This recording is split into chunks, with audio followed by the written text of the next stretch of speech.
Did you know there is wisdom in your food cravings? When I got pregnant, my body was crying, screaming for meat, dairy, and dark leafy greens. My body was speaking to me so loudly and so clearly that I was compelled to listen. So food cravings can tell us what our body needs on a physiological level, but they can also really tell us what we're needing on a psycho-emotional level. You might notice that when you're feeling lonely or tired or angry or down, that you crave certain foods. This is because food isn't just a nutritional input. It's a huge part of how we feel safe, how we feel cared for, and how we feel nourished. Food is basically the most tangible connection we have to life itself.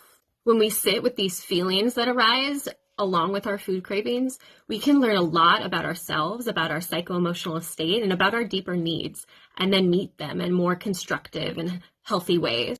I'm hosting an upcoming free workshop all about mining the wisdom from our food craving using mindful and intuitive eating practices. It's free and it's going to be super juicy. You can sign up via my link in bio or at the URL below.